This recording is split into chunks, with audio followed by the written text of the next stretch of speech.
네, 안녕하세요. 정의당 대변인 오연주입니다. 오늘 오전 브리핑 하도록 하겠습니다. 먼저 여야 사당 공조로 검찰 개혁을 완수해야 한다라는 내용의 브리핑 시작하겠습니다. 최근 5년간 검사가 저지른 범죄 혐의에 대한 기소율이 0.13%라는 결과가 나왔습니다. 검사가 아닌 일반인들이 40%대라는 것을 비교하면 경악할 만한 수치입니다. 이러니 검찰이 무소불위의 권한을 가졌다는 세간의 비판은 당연할 뿐입니다.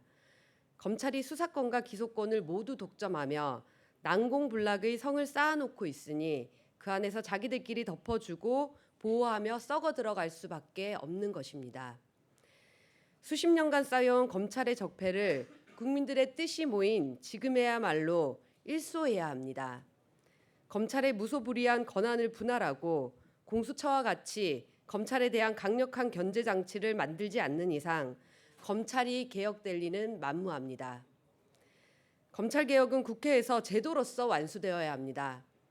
그런데 자유한국당을 필두로 한 수구 세력이 지속적으로 검찰 개혁에 발목을 잡고 있습니다. 서둘러 패스트트랙 연대를 복구하고 개혁 법안을 통과시켜야 합니다. 패스트트랙 추진 패스트트랙 추진 여야 사당의 공조만 제대로 이뤄진다면 자유한국당의 지속적인 회방은 힘을 발휘하기 어려울 것입니다. 지금은 여당인 민주당의 의지가 가장 중요합니다. 책임감을 갖고 패스트트랙 법안 통과를 위해 힘써주기 바랍니다. 개혁을 위한 발걸음에 정의당 역시 모든 힘을 보탤 것을 약속합니다. 다음은 황교안 대표가 언론사 사장들 비공개 회동을 한 것에 대한 브리핑 하도록 하겠습니다. 황교안 자유한국당 대표가 어제 대구 지역의 언론사 사장들과 비공개로 회동해 논란이 일고 있습니다. 총선을 코앞에 둔 시점에서 언론사 경영진과 만나는 검은 속내가 너무 뻔하게 보입니다. 총선에 조금이라도 언론을 동원해 보겠다는 흑심이 아니고 무엇이겠습니까? 정치인이 지역의 동향을 살피기 위해 언론인의 의견을 청취하는 일은 있어도 당대표가 언론사 경영진과 비공개 회동을 하는 것은 적절한 처신이 아닙니다. 특히 이번 회동을 주도한 한국당 국회의원은 황 대표가 친분이 있는 언론사 사장과 식사를 함께한 사적인 자리라고 밝혔으나 어불성설입니다. 언론사 경영진을 한자리에 모은 것 자체가 사적 모임 그 이상의 의도가 있다고 볼 수밖에 없습니다.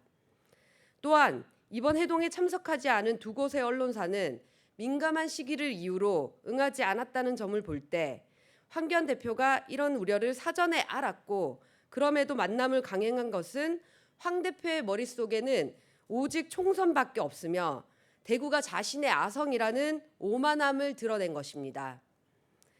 오이밭에서는 신발을 고쳐 신지 말라는 말은 괜히 있는 것이 아닙니다. 황교안 대표의 이번 회동은 의심을 사기에 충분한 부적절한 행보입니다. 어찌됐든 제1야당의 대표입니다. 그 무게감을 새기고 자중하길 바랍니다. 마지막으로는 온라인 악성 댓글 해결 방안에 관해서 브리핑하도록 하겠습니다. 고 설리의 사망을 계기로 온라인상의 악성 댓글이 연인 논란이 되고 있습니다. 이러한 악성 댓글과 혐오는 주로 여성과 사회적 약자를 향해 이루어지고 있다는 점에서 시급히 해결해야 할 문제입니다. 한 여론조사 기관의 조사에 따르면 인터넷 댓글 실명제 도입 찬성이 69.5%로 나타났습니다. 국민들이 이번 사태를 계기로 온라인 악성 댓글과 혐오 발언을 얼마나 심각한 사회 문제로 인식하고 있는지 잘 알 수 있는 대목입니다. 하지만 2012년 8월 23일 헌법재판소가 인터넷 실명제에 대해 표현의 자유와 기본권 제한의 우려를 이유로 위헌 결정을 내린 바 있습니다.